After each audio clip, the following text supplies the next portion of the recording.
वो 3,000 रुपए क्विंटल वही गेहूं पहुंच गया जो हमने 2,000 रुपए से नीचे बेचा था, और हिंदुस्तान से निर्यात इतनी बड़ी तादाद के अंदर हो गया जितने का लक्ष्य नहीं रखा था, उससे ज्यादा निर्यात हो गया।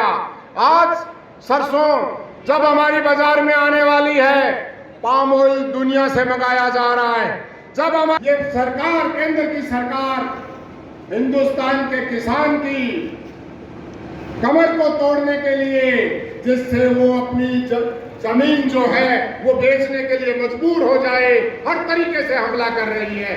आज हम सब लोगों को उन हमलों के खिलाफ एकजुट होकर इस सरकार को चेताना है और अपने अधिकारों की रक्षा करनी है।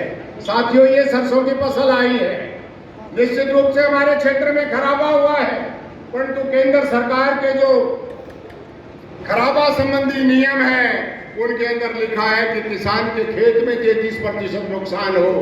अब हमारे गेहूं में नुकसान नहीं हुआ, सरसों में नुकसान हो गया, और नुकसान का आंकड़ा भी आ गया, कहीं 33% आ गया, कहीं 20% आ गया, कहीं 35 आ गया।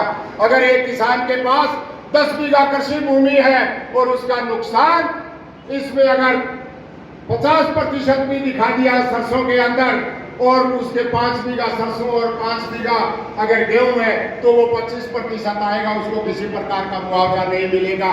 इसी तरीके से पूरे एक पटवार सर्किल को फसल बीमा के अंदर उसका आधार बना दिया कि वो क्रॉप कटिंग होगी, और अब तो पिछले साल से एक नया ही तलवार लटका दिया कि अब तो पटवारी और राजस्व विभाग की जो क्रॉप कटिंग है उसका कोई मायना नहीं होगा। अब तो स्टेराइड के द्वारा आपकी क्रॉप कटिंग के नतीजे निकाले जाएंगे। मतलब कि इस सरसों के अंदर कितनी फलियां हैं, कितनी खराब हो गई, कितनी में दाना नहीं है, कितना दाना मर गया, ये तोल कर क्या नहीं होगा, ये ऊपर चलते हुए स्टेराइड से क्या होगा। तो पिछली फसल से ये समस्या आ रही है। इसलिए मेरा ये कहना है मित्रों कि जब तक हम एक नहीं होंगे, एकता को मजबूत नहीं करेंगे और अपने अंदर संघर्ष, बहुत मुश्किल संघर्ष, आज जिस धरती पर हम बैठे हैं, ये संघर्षों की धरती है। ये कामरेड शौकत सिंह की कर्म भूमि और जन्म भूमि है, जिसने हिंदुस्तान में तो क्या, राजस्थान के अंदर जिस तरीके के संघर्षों को जन्म दिया, उनकी भूमि है। अरे जब तो मैं तो बहुत छोटी उम्र में था, 1978 के अंदर जब मैं विद्यार्थी था, मैंने तब देखा कि शौकत सिंह, हेतराम, योगेंद्र हांडा, प्रोफेसर केदार और सरदार गुरदयाल सिंह ऐसे लोग थे जिन्होंने ये चिंता नहीं की कि हमको विधायक बनना है, जिन्होंने ये चिंता नहीं की कि हमको संसद की पेड़ियों पे जाके उसको चूमना है, हमारे बेटे और पोतों के लिए घर भरना है। उन्होंने एक ही चिंता की थी कि राजस्थान कैनाल के अंदर इस तरीके का परिवर्तन लाना है कि लोगों की जिंदगियां बदल जाए, गरीब आदमी को मुर्गे मिल जाए।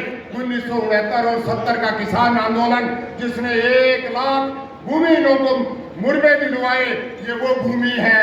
उस भूमि पर आज हम बैठकर ये प्रण लें कि हम किसानी के लिए जिएंगे, हम किसानी के लिए मरेंगे, किसान की हर बात के लिए सबसे आगे जाके राज की कोई भी व्यवस्था हो, चाहे उसे टकरा जाएंगे और उस राज व्यवस्था को छिन भिन करके अपने अधिकारों को बचाएंगे।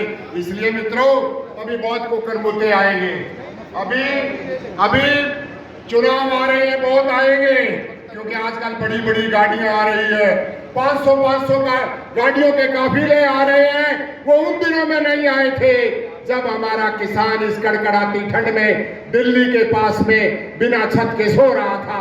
तब तो अपने घरों में अपनी बीवियों के पास लुके थे, और आज वोट के लिए किसान चिल्ला के आपके पास आ रहे हैं। उनको याद रखना होगा, इन बातों को याद रखकर अपने अधिकार के लिए लड़ना होगा, अपनी एकता को मजबूत करना होगा। आपने मेरी बात को सुना, बहुत बहुत धन्यवाद। किसान एकता ਦੇ ਵਿੱਚ ਸਾਡੇ ਪੰਜਾਬ ਤੋਂ किसान नेता डल्लेवाल जी, हरियाणा तो सिरसा साहब और ਤਕਰੀਬਨ 13 ਮਹੀਨੇ ਦਿੱਲੀ ਦੇ ਬਾਰਡਰ ਤੇ ਗੁਜ਼ਰੇ। ਸਰਕਾਰ ਨੇ ਜੋ 3 ਕਾਲੇ ਖੇਤੀ ਕਾਨੂੰਨ ਲਿਆਂਦੇ, ਉਹ ਕਾਨੂੰਨ ਤਾਂ ਸਾਡੀ ਜਿਹੜੀ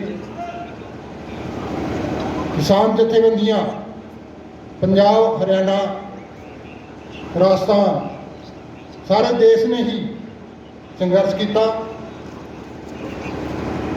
ਤਾਂ ਮੋਦੀ ਸਰਕਾਰ ਨੇ ਮਜਬੂਰਨ ਉਹ ਵਾਪਸ ਲਏ।